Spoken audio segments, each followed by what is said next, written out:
오늘은 평신도 주일입니다. 평신도라고 하는 말은 초대교회가 점점 제도화돼가는 과정 속에서 목회자와 일반 성도를 구별하기 위해 사용하게 된 단어입니다. 설교를 시작하며 여러분께 한번 묻겠습니다. 여러분, 그러면 이 평신도라고 하는 단어, 이 단어가 성경에 나올까요? 나오지 않을까요? 나올까요? 나오지 않을까요? 네, 안 나옵니다. 평신도를 뜻하는 영어 레이티는 원래 하나님의 백성을 뜻하는 헬라어 라오스에서 나온 말입니다. 성경은 예수님을 믿는 모든 사람들을 하나님의 백성 또는 성도라고 부르지 목회자인가 목회자가 아닌가로 구별하지 않습니다. 저는 성경의 가르침에 따라서 평신도라고 하는 단어 대신에 성도 또는 하나님의 백성이라고 하는 단어를 사용하는 것이 바람직하다고 생각합니다.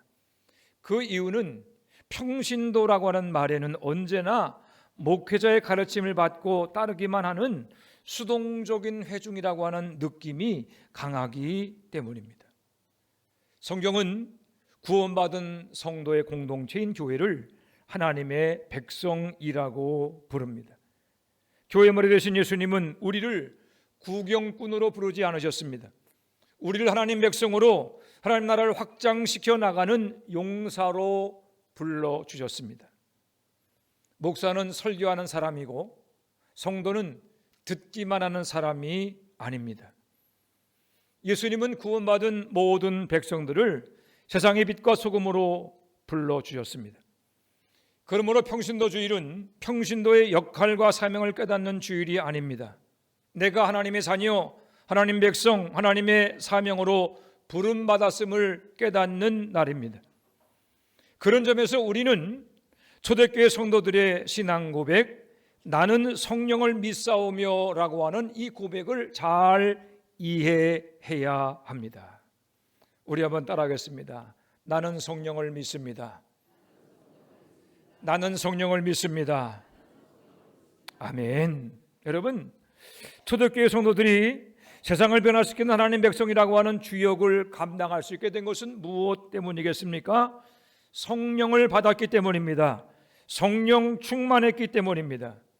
나는 성령을 믿사오며 그 고백이 가지는 의미가 무엇인가를 정확히 깨달았기 때문입니다.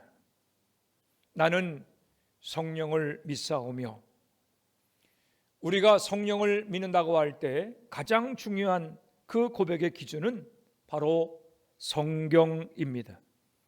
그런데 교회 안에 성경의 가르침대로 성령을 믿지 않는 사람들이 있습니다. 가장 널리 알려진 성령에 대한 잘못된 이해가 두 가지 있습니다. 첫째로 성령을 신비한 능력으로만 이해하려고 하는 생각이 있습니다. 승천하시던 예수님은 이렇게 말씀하십니다. 오직 성령이 너에게 마시면 너희가 권능을 받고, 여기서 권능은 두나미스, 다이너마이트 같은 폭발적인 힘을 뜻합니다. 성령을 받은 사람들에게 그런 권능이, 능력이 임하게 된다는 것입니다. 한국교회도 60년대와 70년대 강력한 성령의 역사가 교회 안에 나타났습니다.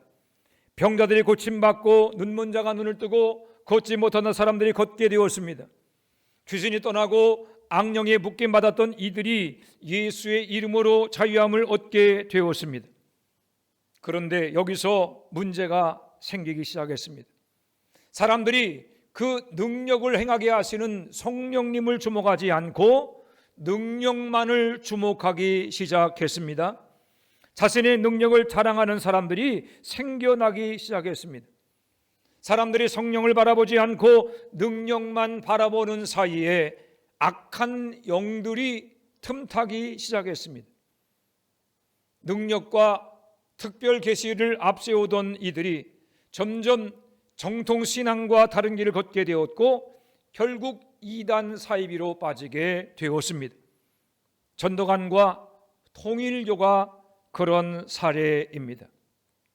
초대교회 안에도 이런 일이 있었습니다. 바울 사도가 목회하던 데살로니가 교회에도 능력을 자랑하던 이들이 있었습니다. 바울은 이들의 배후 역사하는 악한 영의 실체를 보고서 이렇게 경고했습니다. 우리 다 같이 데살로니가 후서 2장 9절로 10절 말씀을 읽어보겠습니다. 데살로니가 후서 2장 9절로 10절 말씀.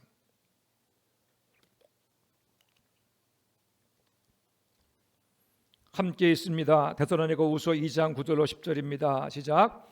악한 자들이 나타남은 사탄의 활동을 따라 모든 능력과 표적과 거짓 기적과 불의의 속임으로 멸망하는 자들이 있으리니 이는 그들이 진리의 사랑을 받지 아니하여 구원을 받지 못함이라. 아멘. 이 말씀 보니까 사탄의 활동을 따라 모든 능력과 표적과 거짓 기적이 있다, 이렇게 말합니다.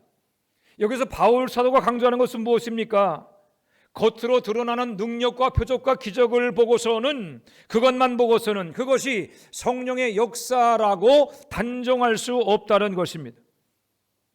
인간의 악한 본성을 통해서 교묘하게 역사하는 악한 영도, 악한 마귀도 마치 성령이 행하시는 것과 같은 그러한 일들을 얼마든지 모방할 수 있다는 것입니다. 그러므로 우리는 표적만이 성령의 역사인 것처럼 생각해서는 안 됩니다. 우리 주님도 마태복음 24장에서 마지막 때가 되면 거짓 그리스도와 거짓 선자들이 일어나서 큰 표적과 기사를 보여 택하신 자들도 미혹하려 할 것이다 라고 분명히 말씀하셨습니다. 요즘 보면 우리 주변에도 표적과 능력과 기적을 성령의 표적으로 알고 그것을 따라가려고 하는 사람들, 그런 것들을 이렇게 은근히 사모하는 사람들이 있습니다. 주님은 분명히 경고하십니다. 사람들이 행하는 표적과 기적과 능력만을 보고 그것을 성령의 표적이라 생각하며 따르려 하지 말라. 표적과 기적과 능력만을 성령의 증거로 착각하지 않게 되기를 바랍니다. 그 뒤에 무엇이 역사하고 있는지를 잘 분별하시기 바랍니다.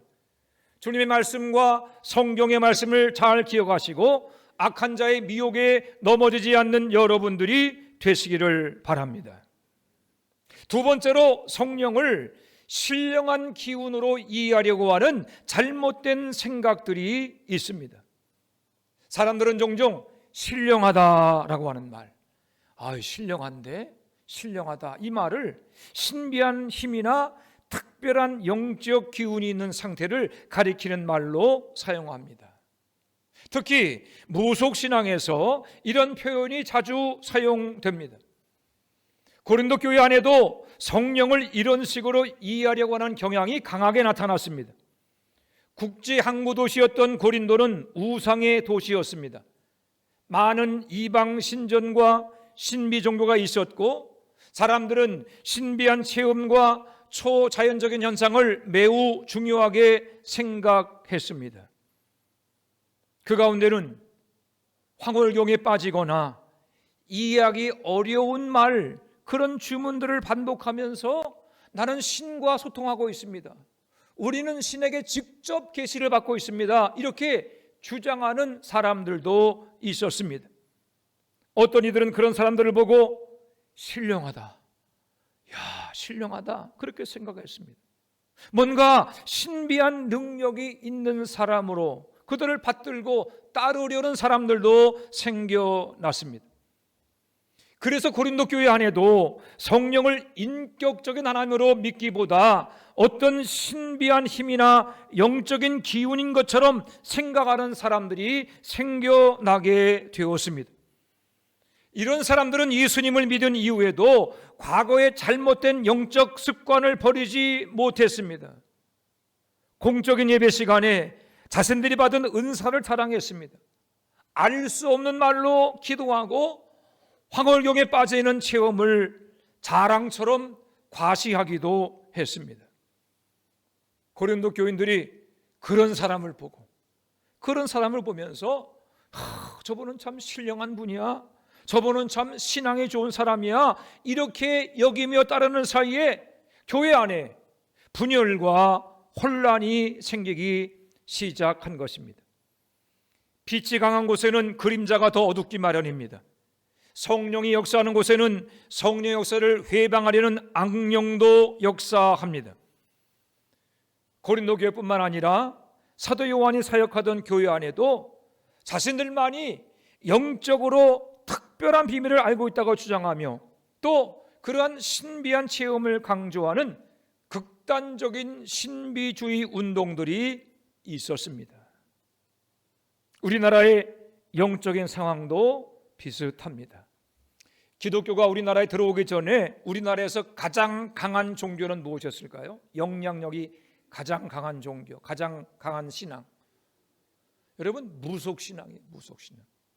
무속신앙이 우리나라에 들어오는 모든 신앙들을 다 잡아먹었습니다. 그래서 불교 안에도 무속신앙이 있고요, 유교 안에도 무속신앙이 있고 다른 종교 안에도 다 무속신앙이 혼재하게 된 것입니다. 그래서 이 무속의 풍습이 우리나라 사람들의 정서에 깊이 뿌리 박혀 있습니다. 예수님 믿은 이후에도 그런 잘못된 무속신앙의 풍습과 정서를 버리지 못하고 무속적인 방식으로 신앙생활하려는 사람이 교회 안에 계속해서 나타나고 있습니다. 이런 사람들은 성경을 신앙의 기준으로 삼지 않고 하나님이 자신들에게만 특별한 말씀을 하신다고 주장하고 꿈과 환상과 또 그런 것들을 내세워서 다른 사람들에게 영향력을 행사하려고 합니다.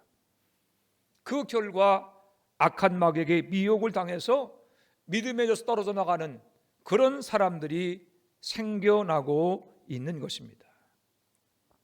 오래전에 중학교 2학년이던 제 조카가 소아암 말기로 진단을 받았습니다. 병원에서 치료할 수 없다고 해서 퇴원해서 이제 마지막으로 지푸라기 잡는 심정으로 치유 운사가 강하게 일어난다고 하는 천안의 모 기도원에 들어갔습니다.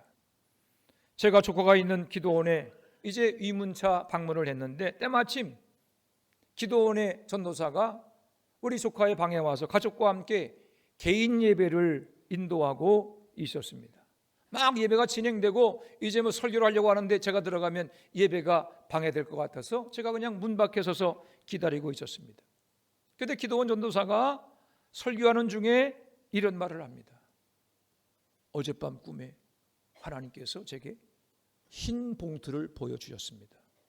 이 가정을 위해서 기도하는데 꿈에 흰 봉투를 보여주셨습니다. 무슨 소리죠? 말기암 환자의 약점을 이용해서 헌금을 그렇게 강요하는 겁니다. 그러면서 얼마나 신령한 척을 하든지 밖에서 듣는 제가 참 민망했습니다. 모세 오경에는 꿈꾸는 자들, 신접한 자들과 점치는 자들을 믿거나 그들을 추종하여 스스로를 더럽히지 말라고 했습니다. 예레미야와 이사야 선지자는 하나님의 이름을 빙자해서 거짓 계시를 하는 자들을 결코 용납하지 말라고 경고합니다. 그 이유는 그들의 배후에서 역사하는 것은 하나님을 빙자한 악한 영이기 때문입니다. 우리도 미혹당하지 않도록 조심해야 합니다. 성령을 신비한 기운으로 생각하고 자신에게 뭔가 있는 것처럼 막 꾸미고 또 그렇게 말하는 사람들을 여러분 멀리 해야 합니다. 표적과 기적과 능력만이 성령의 증거가 아닙니다. 하나님이 자신에게 특별한 말씀을 하심을 강조하는 신령한 언행도 성령의 표적이 아닙니다. 악한 마귀가 우는 사자같이 삼킬 자를 찾는 이 혼란한 시대에 미혹당하지 않으려면 성경이 가르치고 있는 성령의 확실한 증거를 분별할 수 있어야 합니다. 그렇다면 성경이 말하는 가장 확실한 성령의 증거는 무엇이겠습니까? 첫째로 성령의 가장 확실한 증거는 예수 그리스도의 이름과 그 은혜가 드러나는 것입니다. 여러분, 성령은 성부 하나님과 성자 예수님의 사역을 오늘 우리의 삶에 드러내는 분이십니다. 특별히 예수님은 요한복음 15장 26절에서 성령님을 가리켜 그가 나를 증언하실 것이다 이렇게 말씀했습니다. 성령님은 자신이 누군가를 말씀하는 분이 아닙니다. 예수님이 누구신지, 예수님이 무슨 일을 하셨는지를 우리에게 가르치고 증언하시는 분이십니다. 오늘 읽은 요한복음 16장 14절, 그가 내 영광을 나타내리니 내 것을 가지고 너희에게 알리시겠습니다 이렇게 말했습니다. 여기서 그는 성령님을 가리킵니다. 예수님은 성령을 가리켜서 나를 너희에게 알리는 분이다, 나를 너희에게 알리는 분이다라고 분명히 말씀했습니다. 이것보다 더 분명한 성령의 증거는 없습니다. 성령은 자신의 영광을 드러내는 분이 아니라 예수님의 영광을 드러내는 분이십니다. 마치 무대의 조명이 배우 한 사람에게 집중되어서 그를 환하게 드러내는 것처럼 성령 하나님은 예수 그리스도를 환하게 집중적으로 비추는 그러한 조명과 같으신 분이십니다. 이처럼 예수님을 드러내는 성령의 사역을 깨달은 바울 사도는 로마서 8장 9절에서 성령을 그리스도의 영이라 라고 한 겁니다. 베드로 사도 역시 베드로서 1장 11절에 성령을 그리스도의 영이라 그렇게 말씀했습니다. 성령은 자신을 드러내지 않습니다. 성령은 예수님을 드러냅니다. 성령은 자신이 영광받지 않습니다. 예수님께 영광이 돌려지도록 합니다. 그러므로 성령 충만한 사람은 예수님을 드러냅니다. 예수님의 이름을 높입니다. 성령 충만한 교회 안에는 예수님이 드러납니다. 예수님께 영광이 돌려지고 예수님이 영광을 받으십니다. 어떤 사람이 성령 충만하다고 할 때, 또 어떤 곳에 성령의 역사가 일어난다고 할 때, 여러분 그곳을 한번 잘 살펴보시기를 바랍니다. 성령 충만하다는 그 사람, 그의 말과 행동을 통해서 누가 드러나고 있습니까? 누가 영광을 받고 있습니까? 예수님이 높임을 받고 예수님께만 영광이 돌려진다면 그것은 틀림없이 성령의 증거입니다. 그러나 아무리 많은 기적과 능력과 치유 역사가 일어난다고 해도 자신의 능력을 자랑하고 은근히 자신이 영광을 받으려 한다고 하면 그것은 성령의 역사가 아닙니다. 오히려 악한 영의 역사일 수 있음을 분별해야 합니다. 성령 충만한 사도들은 항상 예수님의 이름을 높였습니다. 기적과 능력도 누구의 이름으로? 나사렛 예수의 이름으로 행했습니다. 은과 금은 내게 없지만 나사렛 예수의 이름으로 내가 내게 명하노니, 주님의 이름을 높였습니다. 고난과 핍박을 받을 때도 예수님의 이름을 위한 것이라면 영광으로 여겼습니다. 살아도 예수, 죽어도 예수였습니다.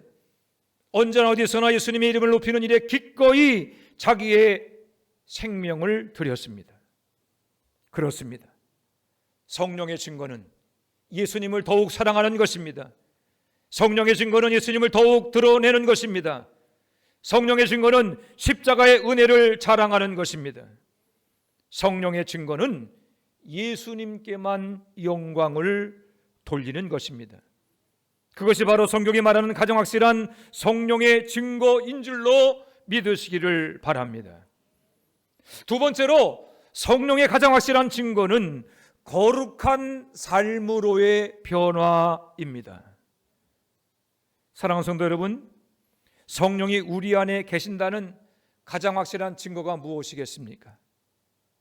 방언이겠습니까?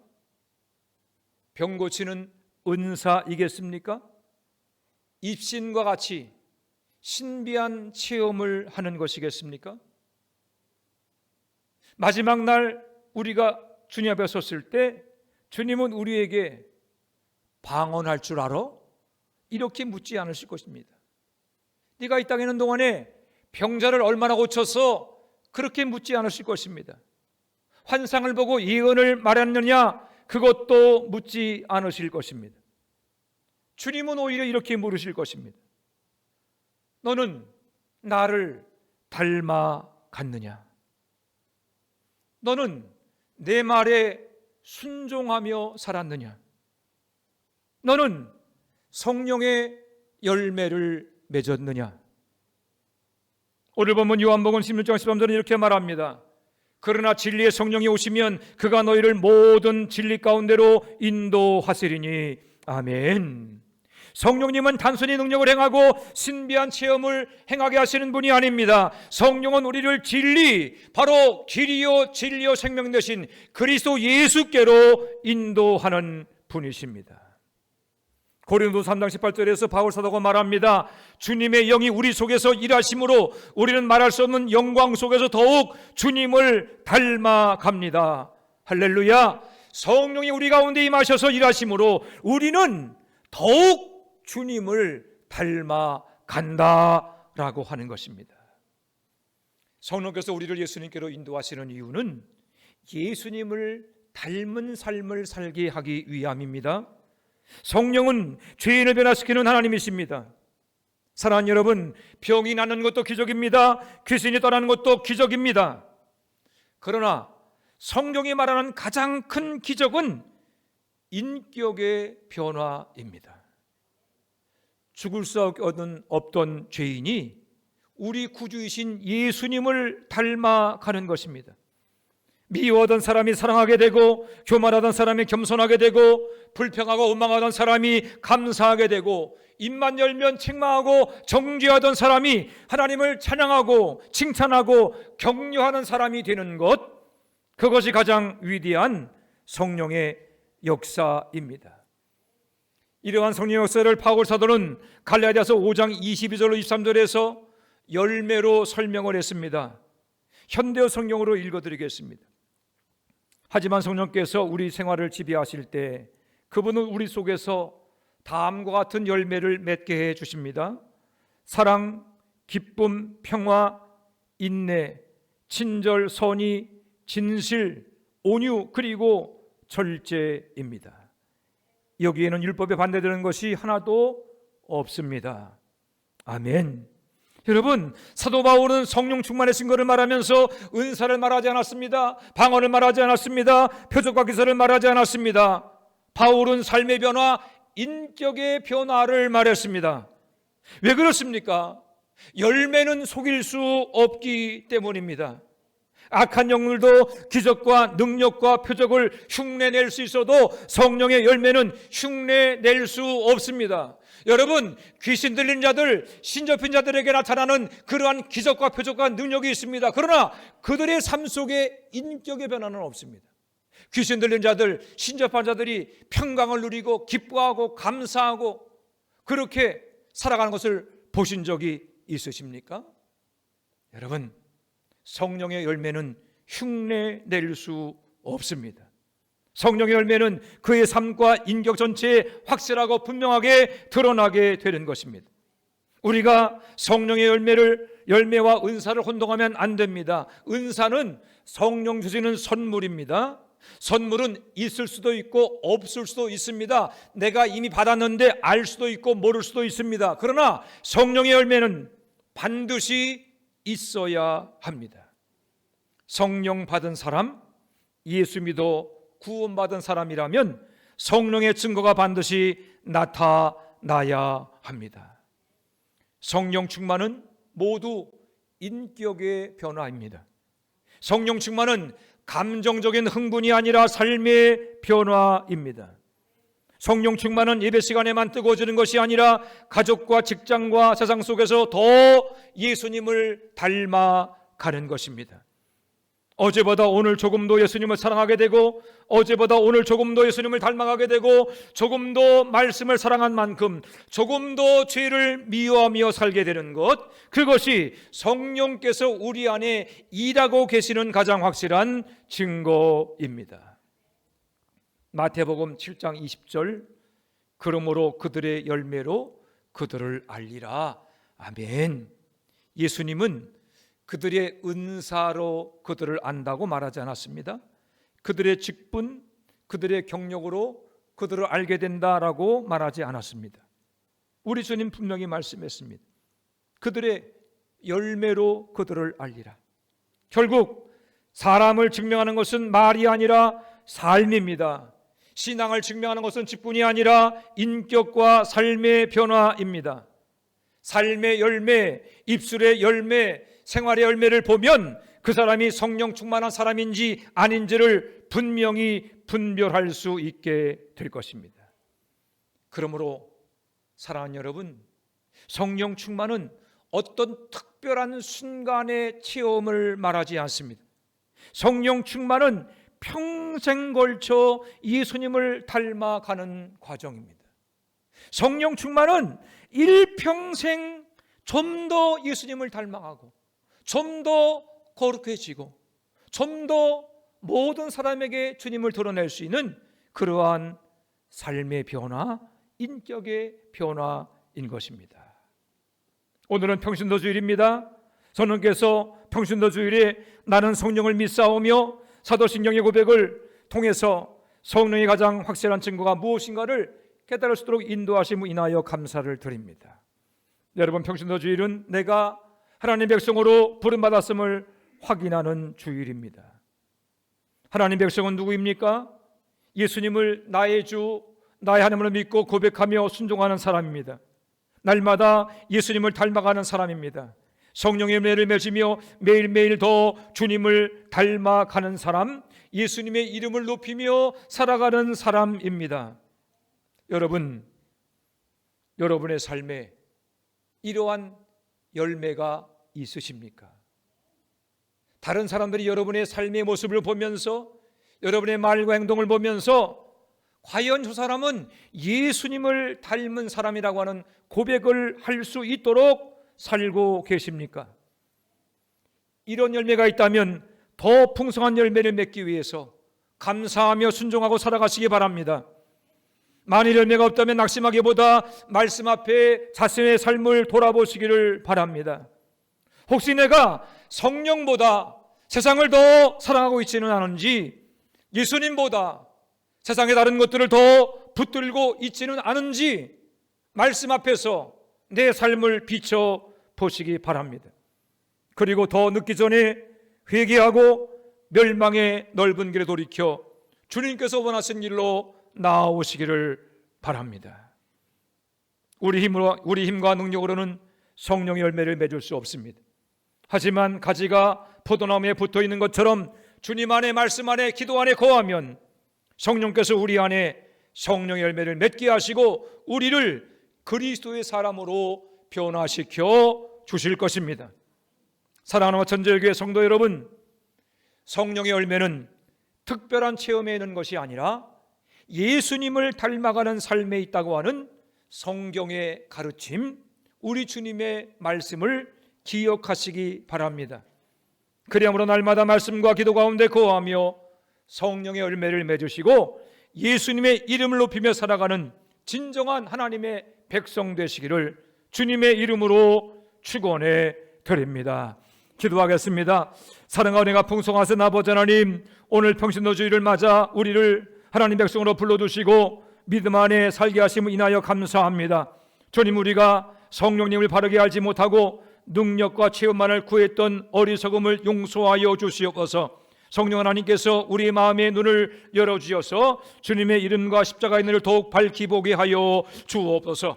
우리의 말과 행동과 삶을 통해서 내가 드러나지 아니하며 오직 주님의 이름만 높아지게 하시며 날마다 주님을 닮아가는 거룩한 삶, 성령 충만한 삶을 살게 하여 주시옵소서.